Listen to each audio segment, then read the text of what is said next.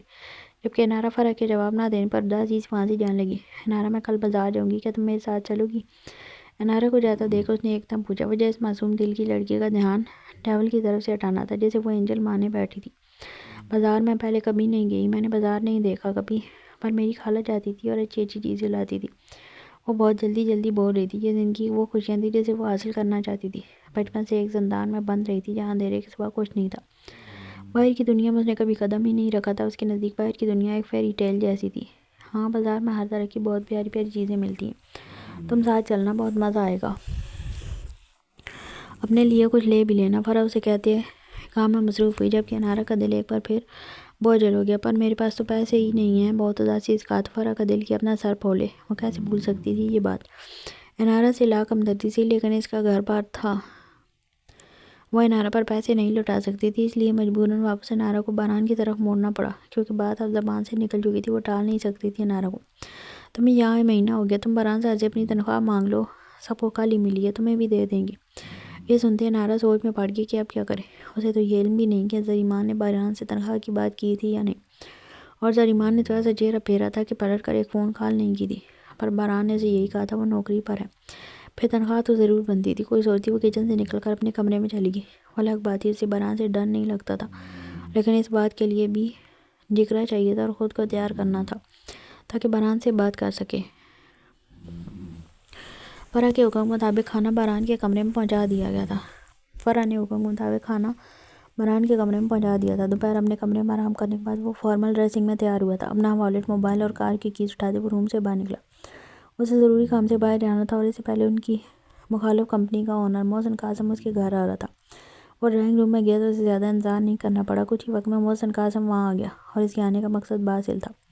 وہ باسل کو برباد کرنا چاہتا تھا، اس لیے باران سے دشمنی بلائے کانٹریکٹ کر رہا تھا۔ کیونکہ محسن قاسم کو معلوم ہوا تھا باسل کا پروجیکٹ باران کے ساتھ چل رہا ہے، تو وہ باران کی جانب ہاتھ بڑھا رہا تھا۔ باران نے انہیں کوئی جواب کلیئر نہیں دیا، اس کی باتوں سے نہ مثبت تاثر لے سکتا تھا نہ منفی۔ کچھ مزید باتوں کے بعد محسن قاسم اچھے فیصلے کی امید لے کر وہاں سے باہر نکل گیا، لیکن جو ہی دروازے سے باہر نکلا پل بھر کے لیے قدم ٹھہر گئے۔ دروازے کی دوسری جانب شاید اندر جانے کے انتظار میں کھڑی، اپنا دوپٹہ مروڑتی نارنجی فراق میں کھڑی انارا، جس کے چہرے پر خوف اور گھبراہٹ واضح تھی۔ وہ یک ٹک انارا کو دیکھ گیا اور محظوظ رہ گیا۔ نارنجی رنگ کے فراق میں وہ کسی باغ کا وہ گلاب لگ رہی تھی جس کی زینت کی وجہ سے تمام باغ خوشبو سے مہک جاتا ہے۔ جبکہ انارا ایک انجان مرد کو اپنی جانب دیکھتے پا کر شدید خوفزدہ ہوتی، فوراً پیچھے ہوتی، دیوار کی آڑ میں ہو گئی۔ پوری دوپہر اس نے خود کو باران دلشیر سے بات کرنے پر تیار کیا تھا، اور سارا کانفیڈنس اس انجان شخص کو دیکھ کر ڈھیر ہو گیا تھا۔ اس نازک ابصرا کی اس صدا پر محسن قاسم کے لب بے ساختہ مسکرائے۔ انٹرسٹنگ، تم سے تعلقات مزید گہرے کرنے پڑیں گے باران دلشیر۔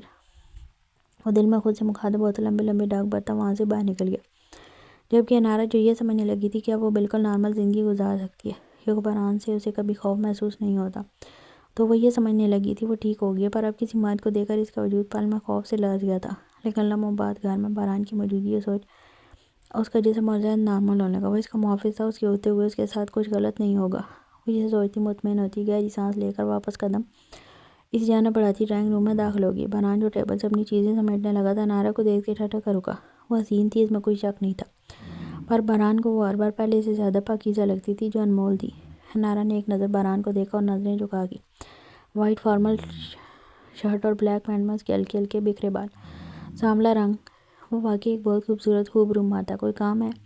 انارا سے نظریں ہٹا کر سنجیدگی سے پوچھا۔ اس کی ہلتی جلتی پلکوں کا رقص جان لیوا تھا۔ وہ اسی فاصلے پر کھڑی بنا اس کی جانب دیکھ اپنے ہاتھ آپس میں مروڑنے لگی۔ انارا کیا بات ہے، جلدی کہو، میں لیٹ ہو رہا ہوں۔ اب کہ باران نے سختی سے کہا تو انارا کو لگا بول دینا چاہیے، ورنہ اگر وہ چلا گیا، رات کو واپس نہ آیا تو وہ کل فرح کے ساتھ بازار نہیں جا سکے گی۔ تنخواہ، وہ ہلکی آواز میں منمنائی کہ باران شوق کیفیت میں اسے دیکھے گا۔ واٹ؟ سے اٹ اگین، باران نے اپنی حیرت اور مسکراہٹ ضبط کرتے پوچھا۔ اتنا تو گھائل کر چکی تھی یہ لڑکی، اور کتنا کرنا چاہتی تھی؟ مجھے یہاں آئے مہینہ ہو گیا، سب کو تنخواہ مل گئی لیکن مجھے نہیں ملی۔ صرف ایک لمحے کے لیے باران کو دیکھتی وہ واپس نظر چکا گئی، جس پر باران خاموشی سے اس بات میں سر لانے لگا۔ اس پر انارا نظریں اٹھائے اسے دیکھ، کتنی تنخواہ چاہیے؟ باران نے سنجیدگی سے پوچھا۔ صوفے کی پوچھ سے کمر ٹکا گیا۔ 10,000، انارا نے کچھ لمحے سوچنے کے بعد کہا۔ فرح سے وہ اس کی تنخواہ پوچھنا تو بھول ہی گئی تھی، لیکن اسے یاد تھا بانو بھائی اپنی ملازمہ کو 5,000 دیتی تھی تو یقیناً باران امیر تو زیادہ ہی دیتا ہوگا۔ یہ سوچ اس نے رقم دگنی بتائی۔ 10,000۔ باران نے ایک آئی برو اچکاتے پوچھا تو انارا گڑبڑا گئی کہ شاید اس نے لالچ میں زیادہ بول دیے، جبکہ باران دلشیر کی کیفیت غیر یقینی تھی۔ وہ بلینئر شخص کے قدموں میں دنیا جان کی دولت رکھنا چاہتا تھا، مگر وہ اس کے سامنے سمندر میں سے کوزے کے مترادف مانگ رہی تھی تو باران کا افسوس کرنا بنتا تھا۔ 5,000 اس سے کم نہیں۔ انارا نے فوراً رقم صحیح کی تو باران اسے مزید گہری نظروں سے دیکھنے لگا۔ وہ لڑکی سے نوکری کی 5,000 تنخواہ مانگ رہی تھی، یقیناً اس نے 5 سال بہت زیادہ خرچ کیے تھے۔ اس کے تن پر جو فراق تھی جسے وہ پہنے کھڑی تھی اس کی مالیت بھی 25,000 سے زائد تھی۔ باران نے بمشکل اپنی مسکراہٹ ضبط کی، یعنی وہ کتنی بھولی اور دنیا سے بے خبر لڑکی تھی۔ باران نے گلا کھنکارا۔ تم زیادہ مانگو، پر اتنے زیادہ مجھے اندازہ نہیں تھا، کیونکہ تم کام بھی پرفیکٹ نہیں کرتی، ایسا تو میرا بینک اکاؤنٹ تمہیں تنخواہ دیتے خالی ہو جائے گا۔ باران نے جان بوجھ کر شوشہ چھوڑا۔ سنجیدگی سے پوچھنے پر انارا شرمندہ سی ہونے لگی، پر بانو بھائی کے پاس جو ملازمہ آتی تھی وہ بھی 5,000 ماہانہ لیتی، جب کسی شخص کو اتنا امیر تھا۔ وکیل بے ساختہ اس کے منہ سے نکلا، جس پر باران نے آئی برو بھینچتے اسے دیکھا۔ رپیٹ کرو، کیا بولا تم نے؟ ذرا سختی سے پوچھا تو انارا فوراً سیدھی ہوئی۔ وکیل: تھوڑی ہے، اب جبھی تو مجھے کپڑے بھی لا کر دیے ہیں۔ کوئی بات نہیں، 4,800 کر لیں، کیونکہ یہ فرق بتا رہی تھی ایک اچھا سوٹ 2,000 کا آتا ہے، تو کم از کم ایک تنخواہ میں 2 سوٹ۔ انارا کہتے کہتے واقعی الفاظ منہ میں دبا گئی، جبکہ باران اب صوفے کی پشت سے ٹیک لگائے سنجیدگی سے اسے گھور رہا تھا۔ باقی آپ کی مرضی۔ وہ منمناتے وہاں سے جانے لگی تو باران کی آواز پر جانے لگی۔ تم مجھ سے ملازمت کی تنخواہ مانگ رہی ہو تو ملازمت کا پہلا اصول مالک کے آداب ہوتے ہیں۔ نہ تم نوکر کے آئی تھی، نہ ہی تم نے جانے سے پہلے اجازت طلب کی۔ باران کے چتانے پر انارا اپنے ہاتھ الجھن میں واپس مس لگی، جبکہ باران اب پرسکون سا پاؤں پر پاؤں چڑھائے محفوظ کن طریقے سے اسے دیکھ رہا تھا۔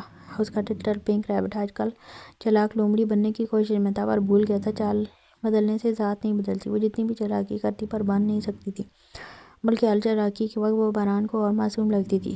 ہاں تو اب مدعے پر آتے ہیں۔ تم نے تنخواہ کی ڈیمانڈ 5,000 کی، تو اگر میں چاہوں تو رہائش کے 500 روپے، کھانے کے 500 روپے سب کاٹ سکتا ہوں، پر میں ایسا نہیں کر رہا۔ لیکن میری بھی ایک ڈیمانڈ ہے کہ جب میں تم سے جو کام بولوں گا تم کرو گی۔ باران کی بات سنتے انارا کی آنکھیں چمکی تھی، جسے باران نے بخوبی دیکھا تھا۔ اچھا ایک اور بات، تمہیں اس ڈریس کی قیمت معلوم ہے جو تم نے پہنا ہے؟ باران نے کچھ سوچتے پوچھا تو انارا اپنی نارنجی رنگ کی کلی دار فراق کو دیکھنے لگی، جس کے بارڈر پر نفیس سا کام تھا۔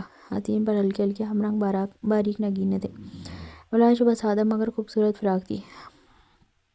یہ تھوڑا فینسی ہے، شاید 3,000 کا ہے، اسے اپنی سوچ کے اعتبار سے بتایا، کیونکہ بانو بھائی اتنے بڑے بڑے چمک دمک والے کپڑے 5,000 میں منگواتی تھی، یہ تو پھر بہت سادہ تھا۔ کچھ زیادہ ہی بول دیے تم نے۔ دانت پیستے باران نے اس پر پاگل لڑکی سے نظر ہٹائی، جو فی الحال اس کے دل کو شدت سے دھڑکا رہی تھی۔ میں جاؤں؟ انارا نے حیثیت پوچھا۔ یہ تنخواہ کا شوشہ بھی تمہارے سامنے فوراً چھوڑا تھا؟ باران نے اس کے سوال کو نظر انداز کرتے پوچھا۔ وہ جانتا تھا ساری الٹی پٹیاں وہ انارا کو پڑھاتی ہے۔ وہ چاہتا تو ایک لمحے میں سے فارغ کر دیتا اگر اسے انارا کی یہ چھوٹی چھوٹی حرکتیں اچھی نہیں لگ رہی ہوتی تو۔ نہیں، یہ میں نے خود سوچا، کیونکہ مہینہ پورا ہو گیا نا۔ انارا نے سمجھداری سے جواب دیا۔ اب کیا بتاتی؟ یہ خیال بھی فرح نے اس کے ذہن میں ڈالا۔ جب وہ فرح کا بازار جانے کا سن کر ساتھ چلنے کا کہنے لگی تو فرح نے اسے کہا وہاں پیسوں کی ضرورت ہوتی ہے، تم باران صاحب سے اپنی تنخواہ مانگ لو۔ یہ لو۔ باران نے آگے جھکتے ٹیبل سے اپنا والیٹ اٹھایا اور اندر سے ایک 5,000 کے نوٹ نکال کر اس کے آگے بڑھائی، تو انارا پہلے سے بے یقینی سے نوٹ کو دیکھ لگی، پھر فوراً نوٹ پکڑ لیا۔ اور اب مجھے یہ بتاؤ، تم کس کی اجازت سے بازار جانے کا پروگرام بنا رہی ہو؟ مجھ سے پوچھا تم نے؟ باران نے اس کی طرف سنجیدگی سے دیکھا۔ اگر وہ کیوں چاہتا تھا وہ پوری طرح ہر طرح سے صرف اور صرف باران دلشیر پر انحصار کرے۔ میں فرح کے ساتھ بازار جانا چاہتی ہوں کل، تو چلی جاؤں؟ اب کے بارز نے شرافت کا مظاہرہ کرتے اپنے باس سے جانے کی اجازت طلب کی تھی، کہ پہلی تنخواہ جو مٹھی میں بند تھی۔ اس کی بات پر باران دلشیر نے اپنے جبڑے بھینچے، مگر ناچار اس بات میں بھی سر ہلا دیا۔ اب میں جاؤں؟ ایک بار پھر پوچھا تو اب کی بار باران اس بات میں سر ہلا گیا اور مسکراتے ہوئے انارا کو جاتے دیکھنے لگا۔ میری معصوم پنک ریبٹ۔ باران نے ہنستے ہوئے سر جھٹکا اور یہ محسوس ہی نہیں کیا کہ پنک ریبٹ سے اب میری کا اضافہ ہو کر میری پنک ریبٹ ہو چکا ہے۔ دن اسی طرح تیزی سے گزرنے لگے۔ جہاں بزنس میں مصروف زاویار اس خیال میں تھا کہ وہ زرمش کو اس رشتے کو سمجھنے کا موقع دے رہا ہے، وہیں زاویار سے پہلے سے بدگمان زرمش حقیقتاً یہ سوچ چکی تھی کہ اس گھر میں زاویار خانزادہ کی زندگی میں صرف اس کی بیٹی کی کیئر ٹیکر یا اس کی ضرورت کا سامان ہو سکتی ہے۔ تبھی سے فیک رہا زاویار نے اس پر حق جتاتے اسے زبردستی اپنے پاس اپنے کمرے میں سلایا تھا۔ اس کے بعد اس نے ثابت کیا وہ اس کی بیٹی کی ملازم ہے، تبھی تو ویسے اتنا بے خبر ہو گیا تھا کہ اسے دیکھنے کا روادار تک نہیں تھا۔ صبح بنا اسے دیکھے وہ آفس جاتا تھا اور رات نہ جانے کس پیر آتا تھا۔ اس بات سے انجان کے رات کے ایک طویل پیر زاویار خانزادہ اسے دیکھنے میں گزارتا تھا۔ واش روم کے اندر اپنے کمرے کی زخم کو نوچتی وہ آنکھیں سختی سے میتی خود عزیزی کی انتہا پر تھی۔ اتنے عرصات کے بعد وہ ایک نارمل اور خوشگمان زندگی نہیں گزار سکتی تھی۔ اپنے زخموں کو نوچ کر وہ خود کو یاد دلاتی تھی کہ اس کے ساتھ کس جگہ کی نسبت جڑ چکے، تبھی وہ اسے نہیں اپناتا، تبھی وہ اسے بے تحاشا حقیر اور بے مول سمجھتا ہے۔ وہ اس کے سامنے کئی بار برملا اظہار بھی کر چکا ہے۔ موم باہر آئیں، جلدی سرپرائز ہے۔ وہ اپنے زخموں کو ہی نوچ رہی تھی جب محمل کی آواز پر ہاتھوں کی حرکت رکی اور پٹ سے آنکھیں کھولتے شیشے میں اپنی شکل دیکھی۔ اس کے ویران زندگی میں ایک خوبصورت پیر محمل ہی تو تھی۔ اسے ملازمین سے معلوم ہوا تھا کہ محمل کی ماں بھاگ گئی تھی، یعنی محمل اور اس کہانی ایک ہی تھی۔ اس کی ماں بھی بچپن میں سے چھوڑ کر بھاگی تھی اور وہ یوں بے آسرا اور بے یار و مددگار رہی تھی، اور اب محمل بھی آ رہی ہوں۔ اپنے جسم پر ٹھنڈا پانی ڈالتے بھرائی آواز کو بمشکل نارمل کیا، ساتھ بار بار آنکھیں پانی سے دھوئیں تاکہ دیکھنے والے کو یہ گمان نہ ہو کہ وہ رو رہی تھی۔ کپڑے تبدیل کیے اور واش روم سے باہر نکل آئی۔ دوپٹے سے بے نیاز وہ کمرے میں آئی تھی کہ دل دھک سے رہ گیا۔ سامنے ہی محمل کے بیڈ پر محمل کے ساتھ زاویار خانزادہ بیٹھا تھا، جو محمل کے ساتھ کھیل میں مصروف تھا، لیکن زرمش کے آتے ہی اب زرمش کو دیکھ رہا تھا۔ سر تا پیر زرمش کا گہری نظروں سے جائزہ لیا۔ سفید سادہ سی شلوار قمیض میں اس کا بھیگا چہرہ اور گیلے گیلے بال جو لباس اور چہرے سے چپکے ہوئے تھے۔ اس کی نظروں سے گھبراتے زرمش نے جلدی سے بیڈ سے دوپٹہ اٹھاتے اپنے وجود پر پھیلایا تو زاویار کے لب مسکرائے۔ جاؤ محمل، اب نیچے جا کر دیکھو آپ کی فیوریٹ کار ریڈی ہو گئی یا نہیں۔ زاویار کے کہتے ہی محمل بیڈ سے کودتی باہر نکل گئی۔ نہ جانے کیوں زرمش کو پہلی بار اس شخص کی موجودگی سے نفرت یا گھن کی جگہ گھبراہٹ ہو رہی تھی۔ بے مقصد اپنے ہاتھوں کو آپس میں مروڑتی وہ کمرے سے باہر نکلنے لگی جب زاویار خانزادہ نے اسے بازو سے پکڑ کر اپنی جانب کھینچا۔ وہ پل بھر میں زاویار خانزادہ کے سینے کا حصہ لگنے لگی اور آنکھیں پھاڑے زاویار کو دیکھنے لگی۔ کتنے حق سے حق جتاتا تھا وہ ظالم کہ زرمش کو اپنا آپ مزید حقیر لگنے لگا ہے۔ ایک بار بھی تو اس ظالم نے اسے معتبر نہیں کیا تھا، اپنے الفاظ یا کسی عمل سے یہ احساس نہیں دلایا کہ وہ خاص ہے، اس کی زندگی میں اہمیت رکھتی ہے۔ کہاں بھاگ رہی ہو؟ بہت زیادہ ڈھیل مل گئی ہے محترمہ آپ کو، جب ہی اس کمرے کو ٹھکانہ بنا لیا ہے۔ اب مہلت ختم ہوئی، آج رات تم مجھے اپنے بیڈ روم میں چاہیے۔ زرمش کی آنکھیں دیکھ اسے اندازہ ہوا تھا کہ وہ واش روم سے رو کر نکلی ہے، یقیناً وہ لڑکی اب بھی اندر سے گھل رہی تھی۔ تو وقت آ چکا تھا کہ اس لڑکی کو اپنی قربت سے معتبر کیا جائے اور اس پر یہ بات واضح کی جائے کہ وہ اس کے لیے کس قدر قیمتی ہے، اس کے سارے دکھوں کا مداوع کیا جائے۔ Did all done. محمل کے اچانک دروازہ کھولنے پر زاویار پیچھے ہوا تھا جبکہ زرمش اب بھی یوں ہی یکٹک اسے دیکھ رہی تھی۔ جلدی سے ریڈی ہو کر باہر آؤ، آج ہمارا فیملی ڈے ہے، تمہیں شاپنگ بھی کروانی ہے۔ زرمش کے گال پر اپنا ہاتھ رکھتے نرمی سے کہتا وہ محمل کو گود میں اٹھائے باہر نکل گیا۔ زرمش نے اس کے جاتے ہی اپنی آنکھیں زور سے میچی، کئی آنسو اس کی آنکھوں سے ٹوٹ کر رخسار پر پھیل گئے۔ اگر میں نے ماضی بلا کر قدم آگے نہیں بڑھایا تو تم نے بھی تو ثابت کی ہے زاویار خانزادہ کہ زرمش تمہارے لیے صرف استعمال کی شے ہے جسے صرف ضرورت کے وقت یاد کیا جاتا ہے۔ آج تمہیں اپنی ضرورت یاد آئی تو اپنے کمرے میں بلا لیا، کل محمل کی ماں کی ضرورت تھی تو محمل کے کمرے میں پھینک دیا۔ لوگ تو ضرورت کی چیزوں کا خیال کرتے ہیں، تم اپنے الفاظ کا ہی مداوع کر دیتے ہو۔ اسے کہتی وہ بیڈ پر بیٹھی سسکنے لگی اور کتنا مضبوط بنتی وہ اب ٹوٹنے لگی تھی۔ وہ جلد ہی خود کو سنبھالتی کھڑی ہوئی، وہ اتنی کمزور نہیں ہو سکتی تھی۔ زاویار خانزادہ سمجھ رہا تھا وہ اپنا آپ اس کے سامنے پیش کر دے گی تو وہ غلط تھا۔ اس نے اس گھر سے بھی بھاگنے کی بہت کوشش کی تھی پر وہ بھاگ نہیں سکی تھی۔ پھر محمل کی محبت میں بھی اس نے کوشش ترک کر دی تھی کہ اس معصوم بچی کی جانب سے ملنے والی عزت اور مان اسے کچھ لمحوں کے لیے خاص بہت کر دیتا تھا، پر اس بچی کو کوئی بھی ماں مل جاتی لیکن اگرچہ اس کی ذات کا غرور زاویار خانزادہ چھین لیتا تو وہ خود سے نظریں ملانے کے قابل بھی نہیں رہتی۔ شیشے کے سامنے کھڑے ہوتے اپنی آنکھوں میں کاجل لگایا، پلکوں کو مسکارے سے جاتے زبردست ہونٹوں پر رسٹ رنگ کی سرخی سجائی اور ساتھ ہی وائٹ سلیپر پہن کر سر پر دوپٹہ لیا اور کمرے سے باہر نکلے۔ تیزی سے چلتی وہ پہنچ میں آئی۔ آج اسے اس گھر سے نکلنے کا موقع مل رہا تھا جہاں وقت کئی گارڈز کھڑے رہتے تھے جن کی نگرانی میں باہر نکلنا تک ناممکن تھا۔ آج وہ اس موقع کو ضائع نہیں کرنا چاہتی تھی، اس لیے یوں پریٹینڈ کرنا چاہتی تھی کہ وہ اپنا سب کچھ سونپنے کو تیار ہے۔ پہنچ میں پہنچتے ہی اسے ایک ریڈ کار نظر آئی جس کے پاس زاویار اور محمل کھڑے تھے۔ محمل گاڑی کی فرنٹ سیٹ پر بیٹھی تھی، گاڑی کا دروازہ کھلا تھا اور زاویار گاڑی کے اسی طرف کھڑا تھا۔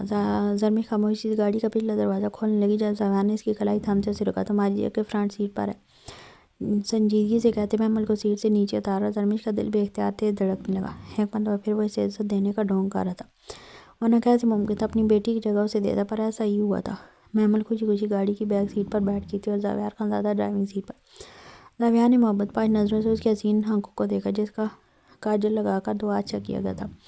گاڑی منشے سے باہر نکلی تو محمل کی نان اسٹاپ باتیں شروع ہو گئی۔ زاویار اور محمل ہنس ہنس کے آپس میں باتیں کر رہے تھے۔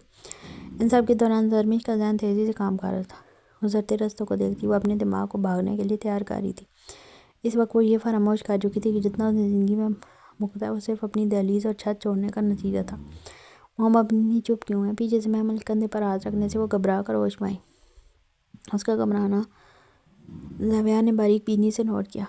آپ کی موم تو ہمیشہ خاموش رہتی ہے محمل، آپ بور نہیں ہوتی اپنی موم کے ساتھ؟ زاویہ نے مذاقاً طنز کیا، پر جواب میں زرمش خاموش رہی۔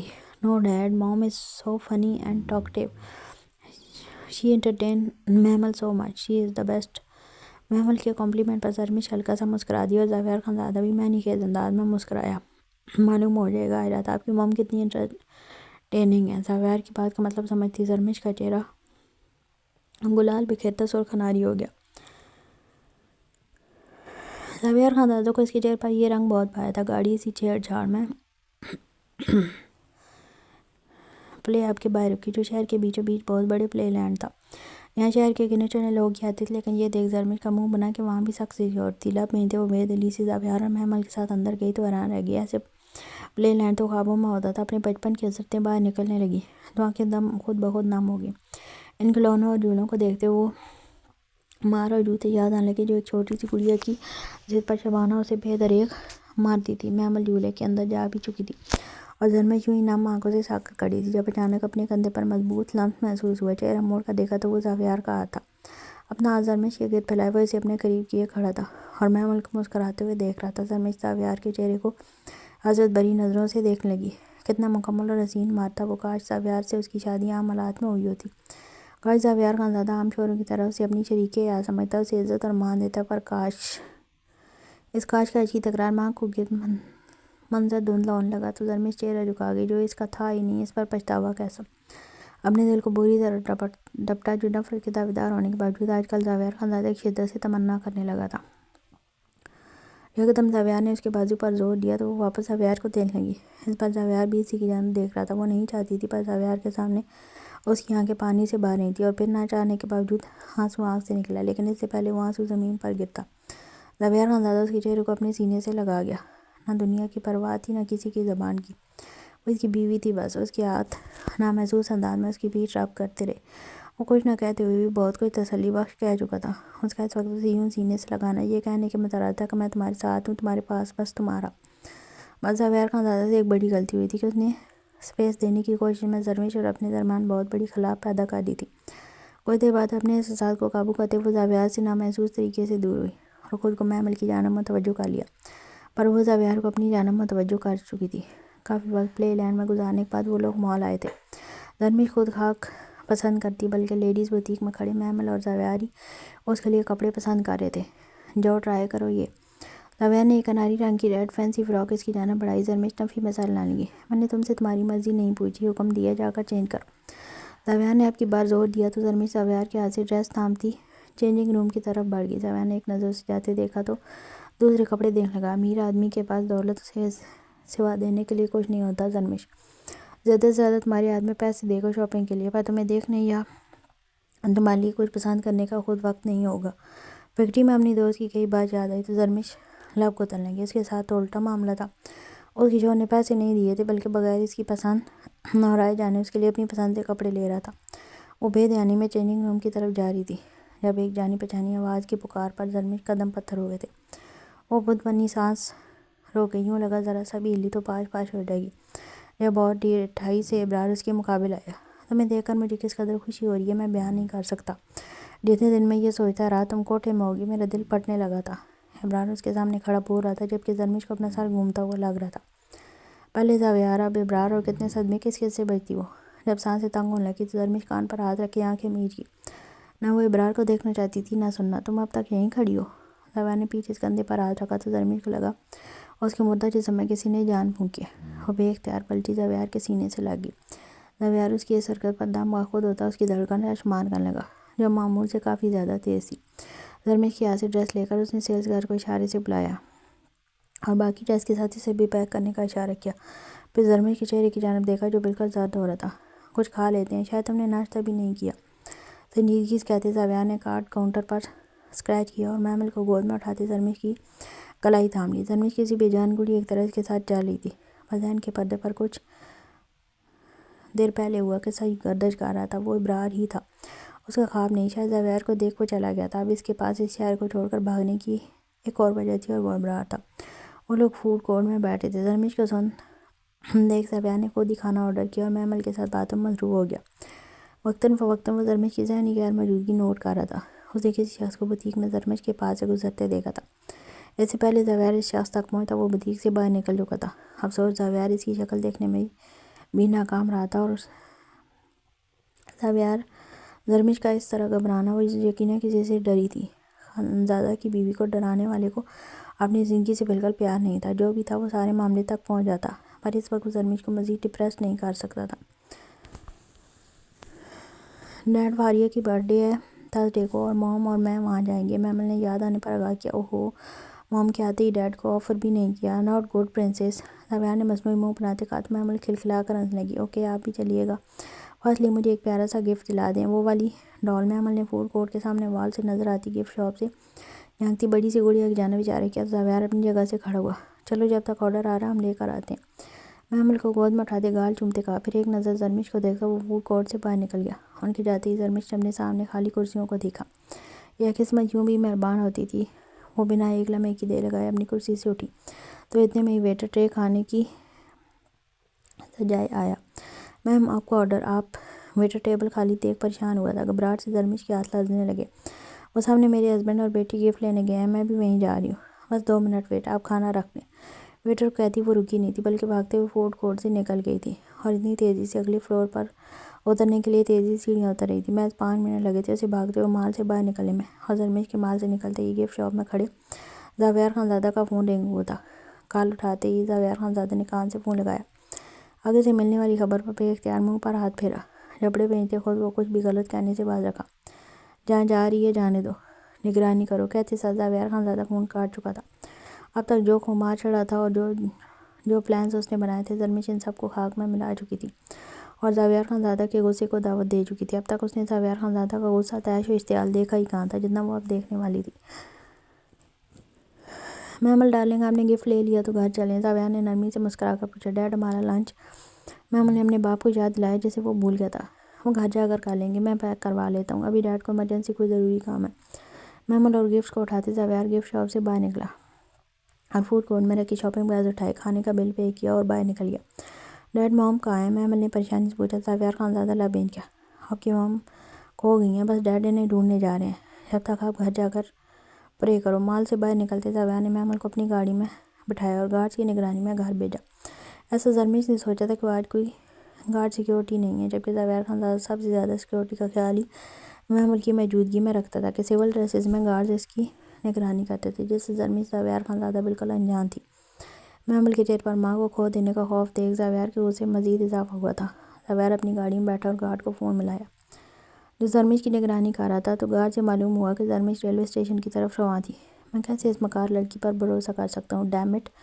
وہ اسے اسٹیئرنگ وہیل پر ہاتھ مارتے اس کا بس نہ چلا زرمش کا حشر بگاڑ دے، اور وہ ایسا ہی کرنے کا ارادہ رکھتا تھا۔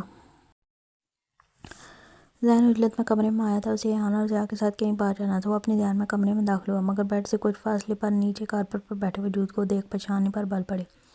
عجیب چیڑ سی تھی اسے اس لڑکی سے۔ سیر جامنی ڈھیلے سے فراق پہنے جس پر وائٹ پھول بنے تھے، سامنے میچنگ میں وائٹ پلازو پہنے، دوپٹے سے بے نیاز بال کمر پر بکھیرے، گود میں بھرے ریبٹ کے منہ سے فیڈر لگائے اس ریبٹ کو محبت بھری نظروں سے دیکھ رہی تھی۔ سیر ذہن سے ہوئی اپنی آخری ملاقات بعد اس کے روم میں آنے پر قطعاً رضامند نہیں تھی، مگر آفتاب بیگم کے بہلانے پر نہ چاہتے ہوئے بھی ذہن کے کمرے میں آ گئی تھی، اور پھر ذہن کو نہ پاتے وہ اپنے ساتھ ایک آخری بچہ ریبٹ بھی لے آئی تھی۔ یہاں کیا کر رہی ہو؟ کل کی کئی بات میری تمہیں سمجھ نہیں آئی تھی کیا؟ ایک تفصیلی نگاہ اس کے زرافے پر ڈالے دانت پیسے وہ قدرے سخت لہجے میں بولا۔ وہ کافی توقع ہوا لوٹا تھا اور اس وقت اس لڑکی سے سامنا تو بالکل نہیں چاہتا تھا، مگر اس سے پورے حق و استحقاق سے اپنے کمرے میں براجمان دیکھ ذہن کا موڈ اچھا خاصا خراب ہوا تھا۔ سیر اس کی آواز سنتے چونکی، پھر ریبٹ سے نظریں ہٹائے دروازے پر کھڑے ذہن کو دیکھا۔ اچانک اس کے سرخ کاغذ غصے کی شدت سے مزید سرخی مائل ہوئے اور پیشانی پر چھوٹا سا بل بھی بن آیا، جسے ذہن نے بغور دیکھا۔ یہ صرف آپ کا کمرہ نہیں، میرا بھی ہے۔ اگر اب آپ نے مجھے ڈانٹا یا مجھے کمرے سے نکالنے کی کوشش کی تو میں ماما سے آپ کی شکایت لگاؤں گی۔ اور اس شخص سے اس کا اب تک 2 ہی بار سامنا ہوا تھا اور دونوں بار اس شخص کے سخت رویے اور تلخ کلامی نے سیر کو اس سے کافی حد تک خائف کیا تھا۔ وہ بنا اس سے ڈرے اسے دھمکاتے واپس اپنے ریبٹ کی طرف متوجہ ہو گئی تھی۔ وہ صاف اشارہ تھا کہ وہ مزید اس کے منہ نہیں لگنا چاہتی۔ اس کی اس حرکت نے ذہن کو انگاروں پر گھسیٹا تھا۔ دانت پیسے ہوئے اس تک پہنچتے، نیچے جھکتے اس کا بازو دبوچے اپنے روبرو کر گیا۔ رابرٹ سیر کی گود سے نیچے کارپٹ پر گرا تھا۔ بے ساختہ سیر چیخی۔ یہ چیخ ذہن کے خوف کی وجہ سے نہیں نکلی تھی، بلکہ اپنے آغوش سے زمین بوس ہوئے رابرٹ کی فکر میں تھی۔ تمہاری زبان تمہاری عمر کے حساب سے کچھ زیادہ لمبی ہے۔ کیا تمہیں ماما نے یہ چیز نہیں سمجھائی کہ شوہر سے کس طرح بات کرتے ہیں؟ اس کے بازو میں انگلیاں گاڑتے وہ گرایا۔ سیر کو اس لمحے اپنی فکر نہیں تھی۔ اس کی نگاہیں مسلسل اپنے پیروں میں گرے رابرٹ پر تھی۔ ذہن نے اس کی نگاہیں خود پر مرکوز نہ دیکھ اپنے دوسرے ہاتھ میں اس کا چہرہ دبوچا۔ سیر کی نم نظریں رابرٹ سے ہٹی، ذہن کی غصے سے سرخ ہوئے چہرے پر جمی۔ میں ماما اور بابا دونوں کو آپ کی شکایت لگاؤں گی۔ میں بتاؤں گی آپ نے کیسے کل رات مجھے اپنا کمبل سمجھ کے مجھے پہ اپنا سارا وزن دیے میری سانس تقریباً بند ہی کر دی تھی، مطلب مجھے مارنے کی کوشش کی، اور صبح مجھے بیڈ ٹچ بھی کیا، اور اب مجھے اور میرے رابرٹ دونوں کو مارا۔ رابرٹ سے دھیان ہٹتے ہی اسے اپنے بازو میں شدید تکلیف کا احساس ہوا جو ذہن کی گرفت میں تھا۔ تب انعام آنکھوں سے گورتے وہ بھیگے لہجے میں بولی۔ اس کی باتیں ذہن کے غصے کو مزید ہوا دے رہی تھی۔ ایک تو یہ اب نارمل بچی اس کی بیوی کے منصب پر فائز ہو چکی تھی، اوپر سے اس کے صبح سمجھانے کے بعد بھی کہ بیڈ روم کی باتیں کسی سے شیئر نہیں کرتے، وہ لڑکی بنا ذلیل دھڑلے سے اسے دھمکا رہی تھی۔ کیا بتاؤ گی؟ ہاں۔ ذہن کا پارا منٹ میں ہائی ہوا تھا، جس وجہ سے وہ دھڑتا اسے کھینچتے مزید اپنے قریب کر گیا۔ سیر خوفزدہ تیزی سے خود سے دور دھکیلنے کی کوشش کرتی اب آوازیں بلند رونے لگی۔ پتہ بھی ہے اصل بیڈ ٹچ کیسے کہتے ہیں؟ رونے کی جاتی تھی۔ سیر کی چھوٹی سی ناک سرخ ہو گئی تھی۔ اس کے چہرے کی معصومیت اور دلکشی نے پل میں ذہن کی آواز کو جھلکے دے۔ وہ اس کے مزید قریب ہوتے عجیب سے لہجے میں سوال کرنے لگا۔ سیر اس کی گرفت میں چٹپٹانا بھولے اپنے آنسو بھری آنکھوں سے اسے دیکھنے لگی۔ مقابل تو پہلے ہی بڑی گہری نگاہیں اس کے وجود پر گاڑے کھڑا تھا۔ ہاں کچھ معلوم ہے مجھے۔ رونا بند کرتے وہ کچھ سختی سے بولی۔ ذہن اتنی سی لڑکی کہ اپنے سامنے تیور دیکھ آئے بروج کھا گیا۔ وہ اتنی بچی بھی نہیں تھی جتنا ذہن نے اسے سمجھ لیا تھا۔ بتاؤ پھر کیا ہوتا ہے؟ یہ شوشہ جو تم نے چھوڑا ہے۔ نامحسوس انداز میں اس نے سیر کو کچھ اور قریب کیا تھا اپنے۔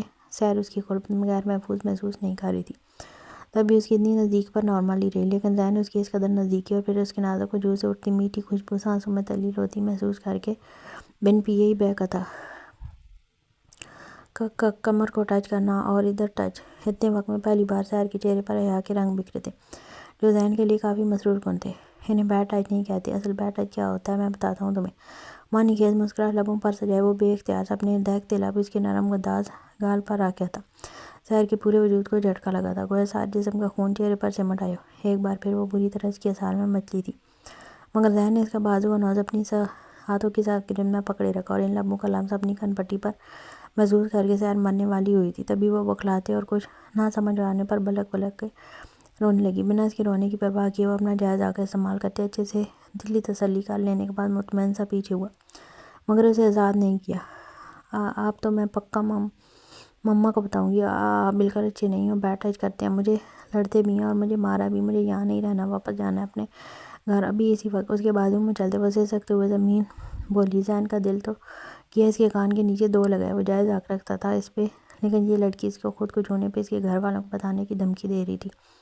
وہ انہیں بتائے گی ذہن اسے بیڈ ٹچ کرتا ہے، مگر نگاہ اس کے لرزتے وجود پر دوڑاتے اس نے خود پر ملامت کی۔ وہ نازک جان اس کے مقابل بالکل بچی تھی۔ ذہن کو اس لمحے اس کے ساتھ اختیار کیے اپنے سخت رویے پہ ندامت ہوئی۔ رونا بند کرو، اسے آزاد کر دے۔ وہ نظرانہ نرم پڑا۔ سیر پر اس کی بات کا خاکہ سا رونا تھا، بلکہ وہ آزادی ملتے زمین پر ادھر ادھر حرکت کرتے رابرٹ کو اٹھاتے اپنی باہوں میں بھرے بچوں کی طرح منہ کھولے رونے لگی۔ ذہن نے خوف سے بھری نظروں سے اسے دیکھا۔